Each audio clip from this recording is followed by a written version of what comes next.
Trevor's beeper sounds, and after checking her message, she says, "I have to go now. When you exit this room, turn left. You'll see the common room on your right and the cafeteria at the far end of the hall. It's only open for 1 hour at each meal, so be there on time or you'll miss out.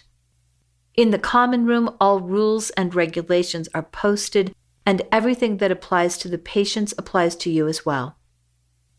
As she walks quickly toward the door, she turns and adds, "Wait here for the nurse. I'll see you both tomorrow." When the door closes behind Trevor, you say angrily, "I can't believe how indifferent that woman is.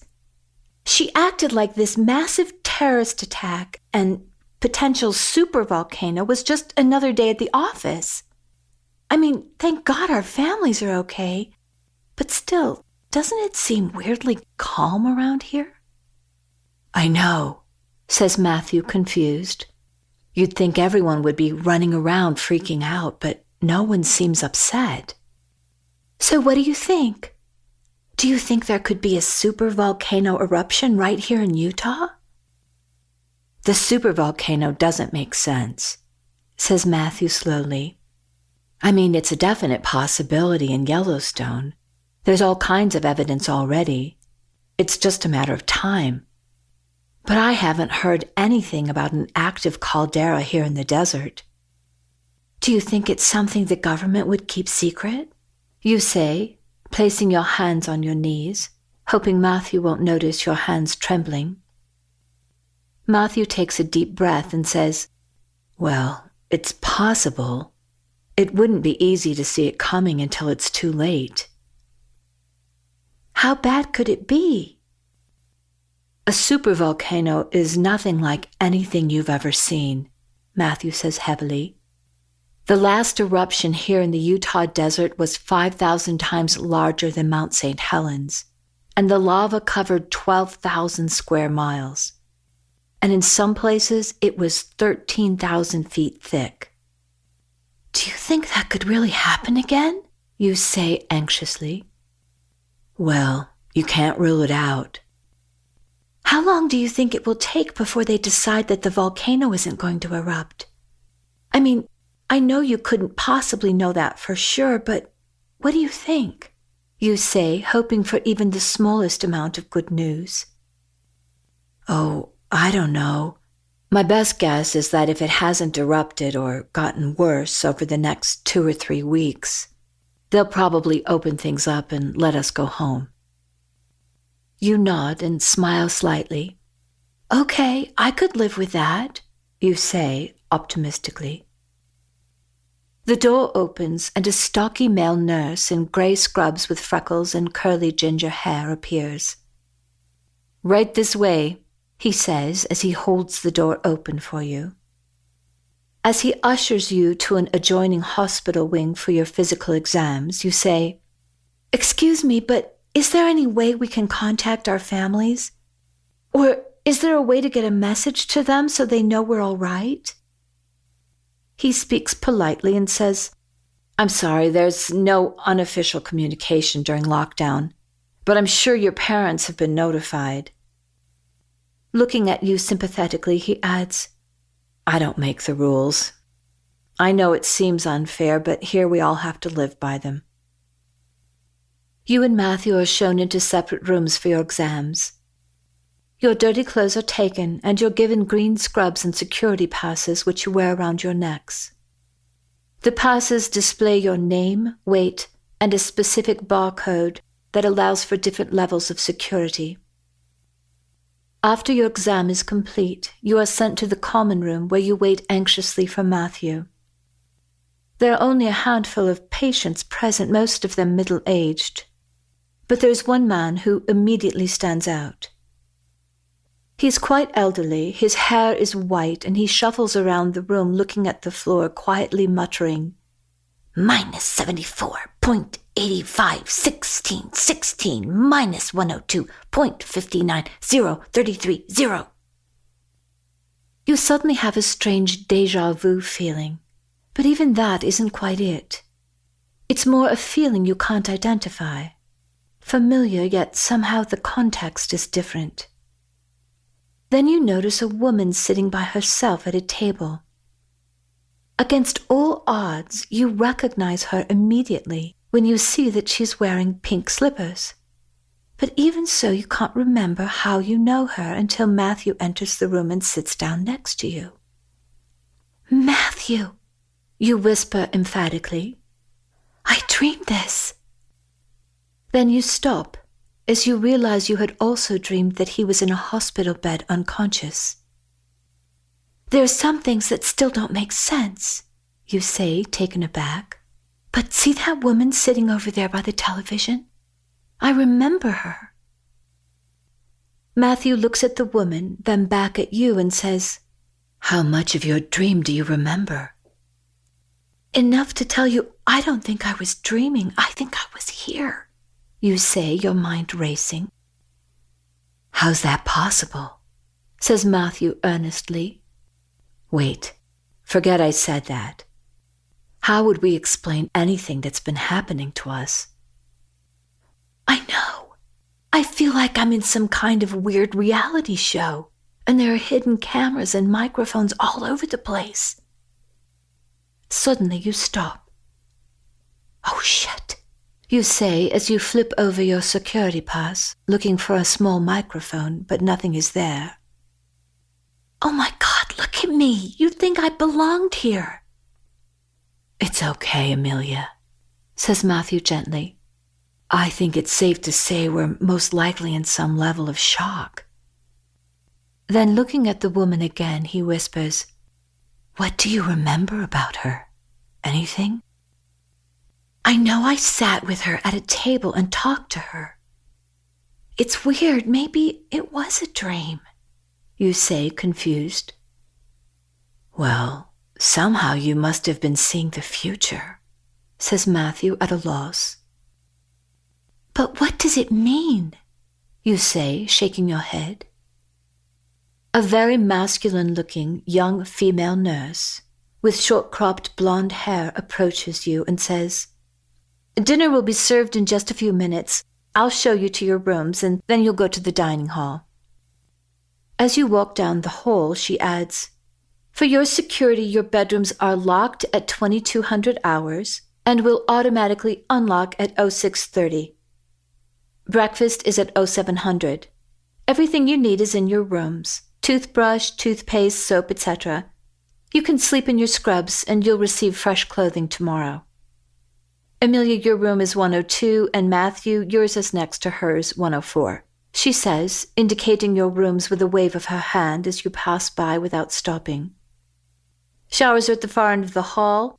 Men and women alternate, so read the schedule to know when it's your turn. All right, then come this way for dinner, she says in a businesslike, though not unkind manner.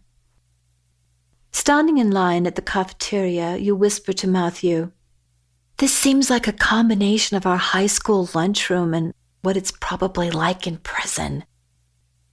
"Good thing the food's labeled, otherwise you'd never know what we're eating," Matthew shoots back under his breath as you suppress a laugh. No one is particularly friendly. Women with hairnets and white uniforms serve the most unappealing, overcooked food. There's nothing fresh, and nothing even looks edible, but you aren't hungry in any case. After being handed your trays of mystery food, you and Matthew sit down at a table next to a wall and pick at your food. Everyone in the cafeteria is fairly quiet and subdued, except the old man who is still muttering, minus 74.85, 16, minus 102.59, 033, as he shuffles along with an attendant carrying his meal tray. When the man reaches your table, he stops and glares at you. The attendant tries to grab his elbow and redirect him to another table, saying soothingly, Come, Admiral Birdie, someone is already sitting there. You can sit over here." The old man refuses to budge and stares angrily down at you, raising his voice as he says furiously, minus 74.85, 16, minus 102.59, 033. Matthew moves toward the wall and you scoot down the bench next to him. And then you say to the old man, "It's okay, you can sit here. I'm sorry, I didn't know this was your seat." With that, Admiral Birdie sits down and says sweetly, "Minus 74.851616. Minus 102.590033, as if he is politely thanking you. You are filled with questions and suppositions to share with Matthew, but you feel self-conscious without knowing why. The old man is clearly harmless, and you really don't have anything to say that would get you into trouble. At least that's what you hope. But still, you're more comfortable sitting quietly and just observing the others in the room. During the course of the meal, you notice the old man needing help from time to time. He reminds you of your grandfather who'd had a stroke, and you find yourself automatically helping him to reach his glass of water, or you pick up a piece of silverware as it clatters to the floor. But you quickly learn to wipe it off before you give it to him, otherwise he would insist on eating from the dirty silverware. Other than that, he pays no more attention to you than if you had been one of his attendants. After dinner, It's a Wonderful Life is playing in the common room and seems like a strange choice, given the recent traumatic events. But maybe no one in the ward knows what's happening. Sitting next to Matthew on a well-worn couch, you watch the movie and quickly gather that it must have been Admiral Birdie's turn to choose, as he takes it all in with glowing eyes and in complete silence, as if he'd never seen it before and is trying to take in every word. It's popcorn night, but the old man pays no attention. He is glued to the screen, his lips mouthing the words of each and every character. You bring him a bowl of popcorn and set it on the table next to him. "This is for you if you want it," you say kindly. To your surprise, he looks into your eyes with perfect clarity and whispers so softly you have to bend down to hear him. "I'm not crazy," he says genuinely. "When you get inside, go to the library." "What do you mean, inside? Inside where? What library?" you whisper, confused and completely surprised that he seems so lucid. But the old man had already turned his attention back to the movie and is mouthing the words of one of the characters as if he had not said a word. You quietly puzzle over what the old man had said to you. Is he just crazy, or is there something he's trying to tell you? Finally, you give up trying to figure it out and focus on the movie. This is a favorite Christmas film you watch every year with your parents, but it's even worse this time because you don't know if you'll ever see them again. When the movie ends, Admiral Birdie is once again muttering his favorite sequence as you take his bowl, put it in the tub, and then return it to him. "Can I help you up?" you say, waiting for his permission. He looks at you with perfect clarity and nods. Once he is standing, you try to release his arm, but he puts his hand over yours, making it clear he wants you to walk with him. As you walk down the hall, Matthew on one side and Admiral Birdie on the other, the old man drops his head downward and says quietly so that only you can hear, "You'll be going inside. You'll know you're there when you get there.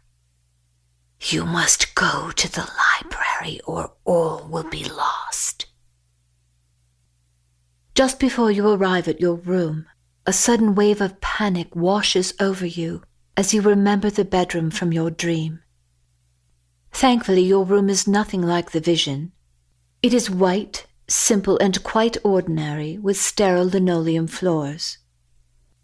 It could have been a small college dorm room, except that it has no windows.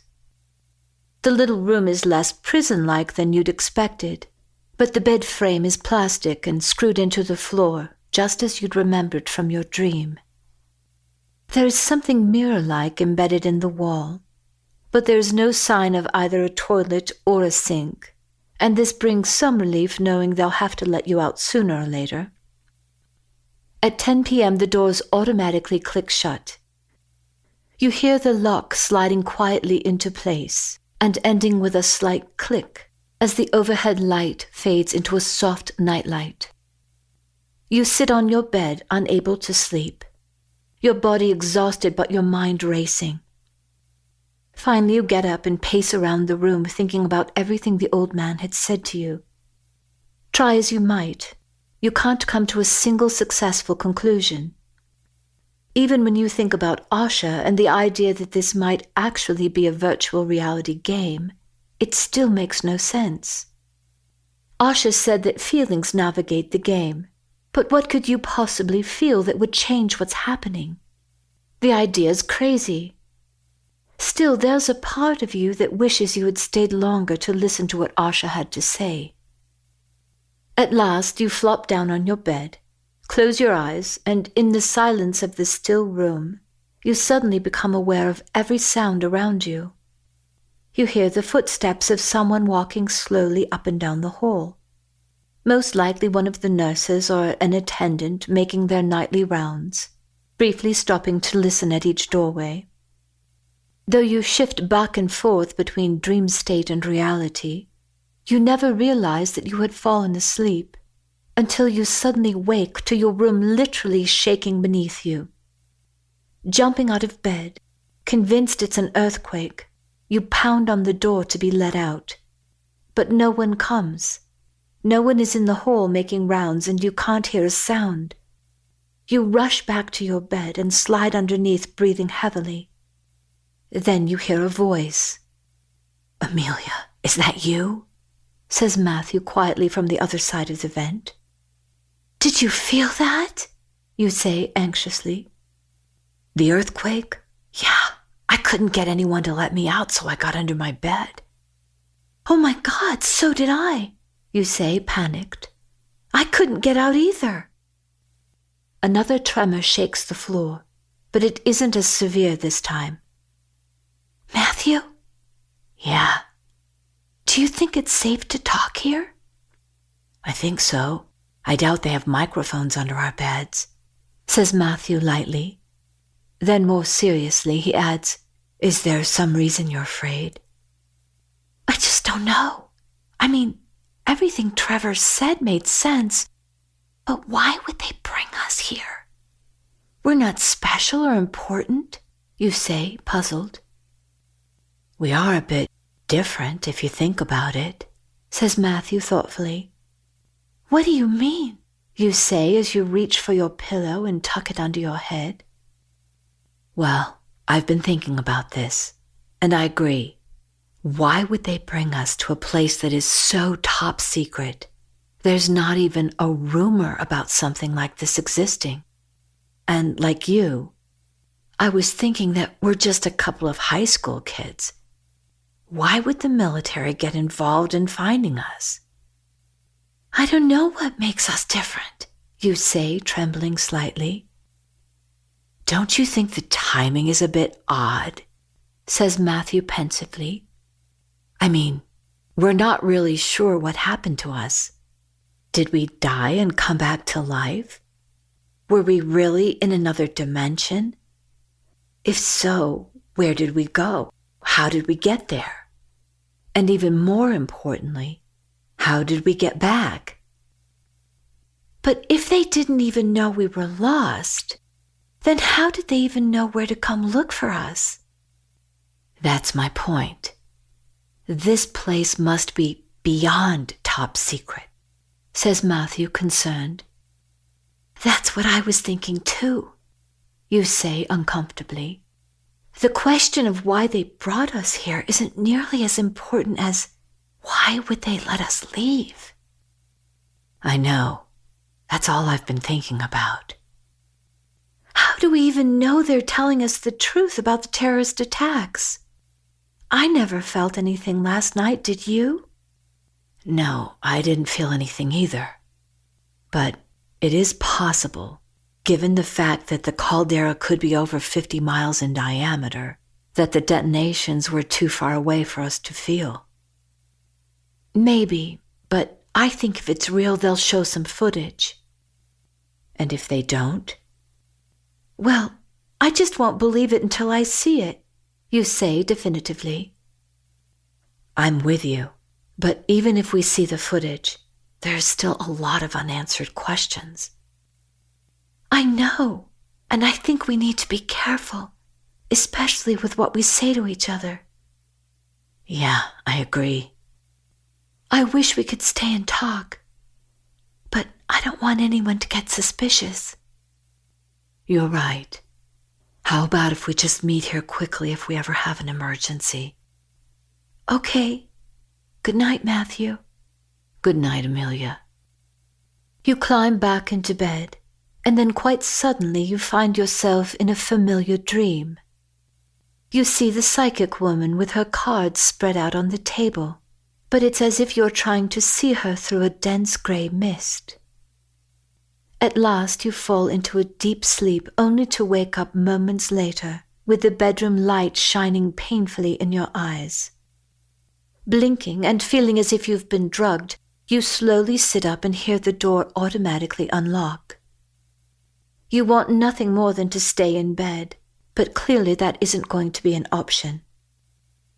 Outside your bedroom door, you find a duffel bag with army boots, a few t-shirts, a light jacket and cargo pants, among several other things.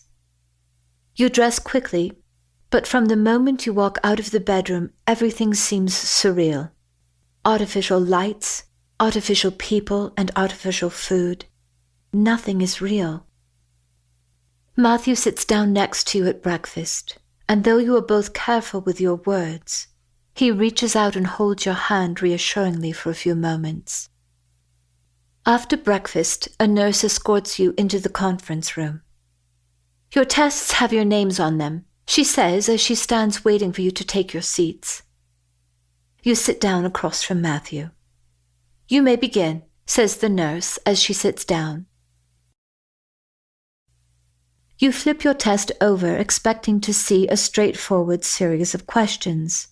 But this test is like nothing you would ever have imagined. The top of your test page reads, 1. Your target's identifier is TABF. 2. Close your eyes, relax, breathe deeply, and empty your mind. Relax into the emptiness for a few moments. Imagine the window of your mind is black, and continue holding this image. 3. Think of the target's identifier, TABF. Say the letters over to yourself. Empty your mind. Now write down any colors, shapes, temperatures, textures, movement, or other characteristics that come into your mind. Sketch what you see. Do not try to identify it. 4. Close your eyes and quiet your mind again. Write down anything you sense or see beyond the physical description or image you have drawn. You look up from your test to see how Matthew is reacting, but from what you can tell without staring or asking him directly, it appears as if he is answering some very complex science or math questions. At first, you're inclined to raise your hand and ask if you've been given the wrong test, but then you wonder if this is just part of the testing process. Would you raise your hand or not? You decide to answer the questions and see how it all plays out. You look down at the test again. Your target's identifier is TABF. You have no idea what that means, so you take a deep breath and think, TABF, TABF, TABF, while trying to keep your mind as blank as possible. Immediately you see an image of an icy flat plain that is dipped in at the center. You're glad you have the option of drawing what comes to mind because you don't know how to describe what you're seeing. After drawing what you see, you close your eyes and wait to see if anything else will come to you. Instantly you have the feeling of an ocean, but not an ocean with gentle waves on a sandy tropical beach, which is what you would have normally imagined. Instead, this feeling is of a desolate and frigid ocean, filled with towering icebergs, splitting off and collapsing into the sea. But then, just as you ascend to the top of a mountain peak and are heading down the other side, the feeling shifts. The cold disappears, and you are surrounded by lush green grass and trees. Something utterly impossible if you were actually viewing the North Pole or Antarctica. You remember you're simply supposed to describe feelings and visual images. You hadn't been directed to make sense of what you were seeing. So you write down your perceptions to the best of your ability, and then wait for Matthew to complete his own task. A few minutes after you have both completed your tests, Trevor enters the room. She casually sits close to you and says, "Thank you for taking these tests. I know this may seem like we're rushing to get you both involved, but you'll find it far easier to adjust if you have something to do that will keep you busy. You'll have your results at dinner, and your temporary job assignments will begin tomorrow. Ultimately, you'll have the opportunity to try other jobs, and you can also volunteer for research projects. Do either of you have any questions?" "I do," says Matthew. "We haven't seen any news about what's happening." "Well, that's because it would be too shocking for many of the patients here.